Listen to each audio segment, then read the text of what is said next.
Welcome to iDream News. This is Pavan. నిన్న అతి దారుణంగా కైతలపూర్ ఇందిరమ్మ కాలనీలో ఒక మర్డర్ జరిగింది. కుటుంబ కలహాల మేరకు భర్త రహీం ఎవరైతే ఉన్నారో సుమేరా బేగం అనే వాళ్ళ భార్యని అతి కిరాతకంగా గొంతు కోసి చంపడం జరిగింది. దానికి సంబంధించిన ఇప్పుడు ఆ ప్రదేశంలోనే ఉన్నాను. ఇక్కడ చూడొచ్చు మీరు ఆ బట్టలు అదంతా ఈ రక్తపు మడుగుల్లో ఉన్న బట్టలు అవి తీసి పక్కన పెట్టేశారు. ఇక్కడ ఇదే కాలనీలో డబుల్ బెడ్రూమ్ ఫ్లాట్ అతనికి వచ్చింది. వీళ్ళకి ఓన్ హౌస్ అంటే ఇది డబుల్ బెడ్రూమ్ ఫ్లాట్ వచ్చింది. అతను కొంచెం వికలాంగుడు అవ్వడంతో గవర్నమెంట్ నుంచి ఇల్లు శాంక్షన్ ఉంది ఈ ఇందిరమ్మ కాలనీలో. సో ఇక్కడ ఈ వాటర్ ఇదంతా బ్లడ్ కడిగిన వాటర్ అనమాట. నిన్న రాత్రి ఎగ్జాక్ట్ గా ఒక 12:30 అప్పుడు మర్డర్ చంపాడు అని చెప్తున్నారు. ఎందుకంటే అతడు ఆటో తోలుతాడంట, లేట్ నైట్ వచ్చాడంట. వచ్చిన తర్వాత మరి ఏం జరిగిందో పరిస్థితి కానీ తెలియదు. కానీ ఆ రోజు నైటే చంపేసి అదే విధంగా ఆ నైట్ అంతా రూమ్ లోనే పడుకొని తెల్లవారుజామున 6:30, 7 అప్పుడైతే వెళ్ళిపోవడం జరిగింది. వెళ్ళిపోయిన తర్వాత వెళ్ళిపోవడం జరిగింది. సో ఇక్కడ ఈ రూమ్ అని చెప్తున్నారు. లాక్ వేసి ఉంది. తెల్లవారుజామున వాళ్ళకి ఒక 2 సంవత్సరాల బాబు కూడా ఉన్నాడంట. ఒక అరౌండ్ 1.5 year బాబు. చంపేసి నైట్ అంతా అలానే ఉండి పొద్దున్నే ఆ బాబుని తీసుకొని వెళ్ళి ఆటోలో ఆ బాబుకి టిఫిన్ చేయించి పోలీస్ స్టేషన్కి వెళ్ళి నేను మా భార్యను చంపేశాను అని చెప్పితే అప్పుడు పోలీస్ వాళ్ళందరూ వచ్చి ఇక్కడ తీసుకొని ఈ కాలనీ ప్రెసిడెంట్ ఎవరైతే ఉన్నారో వాళ్ళని తీసుకొని వచ్చి లాక్ ఓపెన్ చేసినప్పుడు ఆ రక్తం మొత్తం ఇంకా బ్లాక్ అయిపోయిందంట. ఆ బెడ్ షీట్స్ అవంతా మొత్తం రక్తమయం అయిపోయింది. ఆమె ఫేస్ అంతా మొత్తం చెక్కేసినట్లు, కోసినట్లు, అరచేతులు కోసినట్లు, ఇంకొంచెం ఆ నాలుక, చెవి కూడా కోసారని చెప్పేసి ఇక్కడ ఉన్న వాళ్ళు అయితే కొంతమంది చెప్పడం జరుగుతుంది. అంటే అంత కిరాతకంగా చంపడానికి గల కారణాలు ఏంటి అంటే వీళ్ళు రెగ్యులర్ గా ఇక్కడున్న వాళ్ళని తెలుసుకుంటే ఏంటంటే రెగ్యులర్ గా గొడవలు అవుతున్నాయి అని చెప్పేసి అని అంటున్నారంట. అంటే ఆల్రెడీ ఈమె అతని మీద కేసు పెట్టిందంటే రహీం అనే అతని మీద.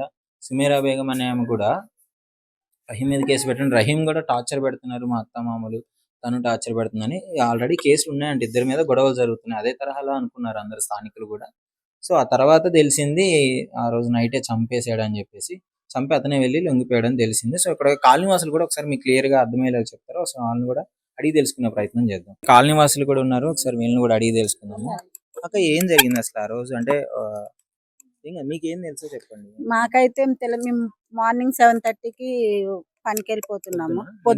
నిన్న పొద్దున్న 7:30కి పనికి వెళ్తే అక్కడ ఆటోలో పిల్లోడిని వెనక సీట్ లో పడుకోబెట్టుకున్నాడు. అతను ముందు కూర్చొని డల్ గా ఉన్నారు. నేను ఈమె ఇంకొక ఆమె పనికి పోతున్నాం.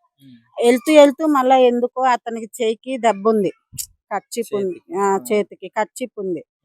ఏమైంది ఏమని మళ్ళీ అంత దూరం వెళ్ళి మళ్ళీ రిటర్న్ వచ్చి ఈమెనే అడిగింది. ఆయన ముస్లిమ్స్ ఆయన కదా, నాకు హిందీ రాదు, ఈమె హిందీలో అడిగింది. ఏమో అంటే ఈయనకేమో సమాధానం చెప్పిండు. ఇక మేము అనుకుంటే ఏమో జరిగింది ఏమో అక్క వాళ్ళ ఇంట్లో, అందుకే ఆయన అట్లా ఉన్నాడని మేము పనికి పోయాం. కరెక్ట్ గా 10:30 ఇలా అవుతుంది. మా పాప ఫోన్ చేసింది, మమ్మీ మన కాలనీ నిండా పోలీసులు ఉన్నారు, లాస్ట్ బ్లాక్ లో ఎవరికో చంపేశారట అని. అప్పుడు వరకు మాకు తెలియదు. మేము వచ్చేసరికి శవము లేదు, మనుషులు లేరు, ఏమీ లేదు, తీసుకెళ్లిపోయారు. ఈవినింగ్ 5:30కి ఇలా వాళ్ళు ఒకరు వస్తుంటే ఇలానే వెళ్ళాము, కలిసాము, వచ్చేసాము.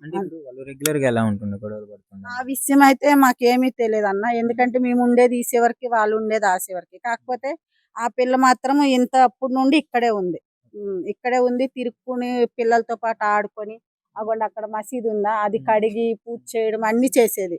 కానీ అంతవరకే తెలుసు. కానీ వాళ్ళ ఇంట్లో గొడవలు గొల్లులు ఏమి తెలియదు అన్న నిజంగా మాకు.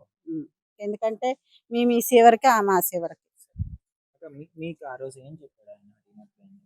ఏం చెప్పలేదు. ఏమైంది क्या हुआ भैया हाथ को बोले तो मार लगा बोले. బ్లడ్ ఉంది, ఖర్చు కట్టేస్తున్నారు అంతే. అంతవరకు 2 years 1.5 नहीं 9 महीने का है, 2 साल का है. అంటే అసలు ఏంటంటే మీ కాలనీలో రెగ్యులర్ గా మీ చుట్టూ ఉండే వాళ్ళే అంటే ఇంత దారుణంగా చంపేశాడు కదా, ఏమనిపించింది? మాకు అది దారుణం సార్. మాకు అసలు ఒప్పుకోలేదు, అనుకోలేదు కూడా. అమ్మాయి మేము ఎప్పుడు సాయంత్రం పైనుంచి చూస్తాము. మీ కళ్ళ ముందే పెరిగిందని ఇక్కడే డైలీ షాప్ కి వచ్చేది. ఇక్కడ బేకరీ ఉంది, బాబుని తీసుకొని వచ్చి బేకరీకి వచ్చేది, ఇంటికి వెళ్ళేది. ఇలా చూసి పైనుంచి చూసేవాళ్ళం. మేము ఎప్పుడే మాట్లాడుకోలేదు. ఆ అమ్మాయి అని మాకు నిన్న కొద్దిగా బాధ అనిపించింది అంతే సార్. ప్రస్తుతం ఇన్సిడెంట్ జరిగింది కదా, ఆ ఇన్సిడెంట్ జరిగింది ఈ కాలనీ ప్రెసిడెంట్ అన్నగారు. ఒకసారి అడిగి తెలుసుకున్నామంటే ఆ టైంలో ఇతను కొంచెం అంటే ఆ దగ్గరికి వెళ్ళడము, డోర్ ఓపెన్ చేయించడము అవన్నీ చూసినారంట. అన్న ఏం జరిగింది అసలు? ఎందుకు చంపాల్సి వచ్చిందంటే ఏంది? సార్ నిన్న అయితే నేను షాప్ లో ఉన్నాను. షాప్ ఇదేనా? అదే స్ట్రీట్ షాప్. ఓకే. అయితే నిన్న పోలీసు వ్యాన్ వస్తా అంటే ఎప్పటికి వాళ్ళ ఇంటికాడ వస్తారు కదా, చిన్న గొడవ చేసి ఉంటారు ఫ్యామిలీస్ లో అని చెప్పేసి అలా వచ్చింది. అంటే గతంలో కూడా పోలీస్ కేసులు అవుతుండే. అవుతున్నాయి, ఇంతకు ముందు కూడా ఫ్యామిలీ మ్యాటర్స్ లో కొడుతుంది, ఫ్యామిలీ మ్యాటర్స్ లో వెళ్ళిపోతుండే మనం పిఎస్కి. చిన్న చిన్న ఫ్యామిలీ విషయస్ ఉంటాయి కాబట్టి మనం కూడా ఏం పట్టించుకోలేదు. మళ్ళీ ఫోన్ చేశారు వాళ్ళు, ఇట్లా ఒకసారి రైమ్ వాళ్ళ ఇంటికాడికి వచ్చిపోండి అంటే పోయినాను. పోయినప్పుడు ఏమని చేసి అంటే ఆల్రెడీ పోలీస్ వ్యాన్ వచ్చింది, అంబులెన్స్ కూడా వచ్చేసింది. అయితే పక్క ఉన్న లేడీస్ కూడా ఉంటుంది, వాళ్ళని కూడా పిలిచారు. అమ్మాయి మీరు జర కొంచెం ఇక్కడ నిలబడండి అన్నారు. వాళ్ళు నిలబడి వీడియో తీస్తా ఉన్నారు. ఆల్రెడీ ఇక తాళాలు ఉన్నాయి, మేము ఓపెన్ చేస్తున్నాం, మీరు కాలనీ పెద్ద మంచి కాబట్టి ఉండాలని చెప్పేసి మిమ్మల్ని పిలిచాము. దాంట్లో తాళం తీసిన తర్వాత లోపల డెడ్ బాడీ పడి ఉంది. ఎగ్జాక్ట్ గా ఎలా ఉంది పరిస్థితి? బాడీ కండిషన్ ఎలా ఉంది అప్పుడు మీరు చూసిన? బాడీ అంటే ఇప్పుడు ఇట్లా కింద పడి బెడ్ మీద పడిపోయి ఉంది, బెడ్ మీద పడిపోయి ఉంది. మరి దాని తర్వాత పోలీసు వాళ్ళంతా లోపల కూడా అది ఆల్రెడీ ఫస్ట్ పండుకొని ఉంది. బాడీ అంటే ఉల్టా రివర్స్ గా పండబెట్టి ఉన్నది. మొత్తం వీడియో రూమ్ లో మొత్తం వీడియో తీసుకున్నారు పోలీసు వాళ్ళు. వీడియో తీసిన తర్వాత దాన్ని ఇట్లా పల్టి కొట్టేసరికి మేడ ఇక్కడ నుంచి కట్ చేసి ఇలా పడేసి ఉంది. అంతవరకు చూసిన తర్వాత నాలుక వరకు అయితే ఏం చూడలేదు, ఆల్రెడీ మూతి బంద్ ఉన్నది. ఆ టైంకి గొంతు కోసింది మాత్రం ఒకటే కనిపించింది, మొత్తం ఫేస్ అంతా నల్లగా అయిపోయింది, అంటే బ్లడ్ తోటి. అంటే ఇప్పుడు అప్పుడు జరగలేదు ఇన్సిడెంట్, ఎప్పుడో నైట్ జరిగిందో తెలియదు. అప్పటికి బ్లడ్ మొత్తం దీనికి ఎంటికలు తీసి ఈ సైడ్ మొత్తం బ్లాక్ అయిపోయింది. బ్లడ్ తడిసి మొత్తం బ్లాక్ అయిపోయింది. అంటే జరిగింది బెడ్షీట్ మీద కూడా బ్లాక్ ఉంది బ్లడ్. అప్పుడు జరిగింది అయితే ఇన్సిడెంట్ అట్లా కాదు, ఒక 5-6 గంటలు అయ్యే ఉంటుంది టైంలో జరిగినట్టుంది. మరి ఏ టైంలో నైట్ లో జరిగిందో తెలియదు. మార్నింగ్ అవర్స్ లో మాత్రం ఆయన బండి ఎప్పటికీ ఆయన పిల్లని వేసుకొని ఆటోలు వేసుకొని మనం రౌండ్ తీస్తూ ఉంటాడు అన్నమాట కాలనీలో. బిహేవియర్ ఎలా ఉంటుంది? బిహేవియర్ మనతో అయితే బాగానే ఉంటాడు, ఫ్యామిలీస్ తోటి. మరి మధ్యలో కాలనీలో మనతో అందరితో బాగానే ఉంటాడు, తను కూడా బాగానే ఉంటాడు. మన ఫ్రెండ్షిప్ బాగానే ఉంటది. ఇప్పటి నుంచి కాదు, మనకు చిన్న 20 సంవత్సరాల నుంచి తెలుసు. చిన్నప్పటి నుంచి మనం చిన్నప్పటి నుంచి ఇదే కాలనీ ఇదే కాలనీలో ఉంది. ప్లస్ రహీము అనేటోడు కూడా మా ఫ్రెండే, చిన్నప్పటి నుంచి పెరిగిన వాళ్ళే అందరూ. ఇక్కడ పెరగలేదు, అంటే ఫ్రెండ్షిప్.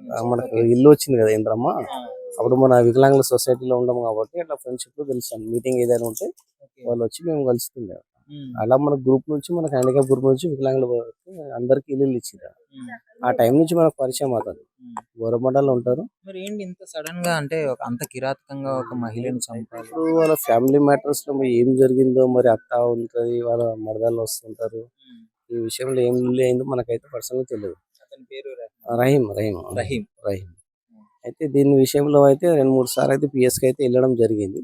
ఈ ఫ్యామిలీ మెంబర్స్ అయితే మనం ఎంటర్ కావద్దు కాబట్టి వాళ్ళు ఏమైనా ఉంటే పర్సనల్ కేసు పెట్టారా ఆమెను కొడుతున్నాడు అని? ఇతని మీద కూడా కేసు పెట్టారు. మరి ఆయన కూడా మనకు టార్చర్ పడుతున్నారు అని చెప్పేసి ఆయన కూడా పోయి కేసు పెట్టడం జరిగింది. ఆమె పేరు సుమేరా. అంతవరకే తెలిసింది.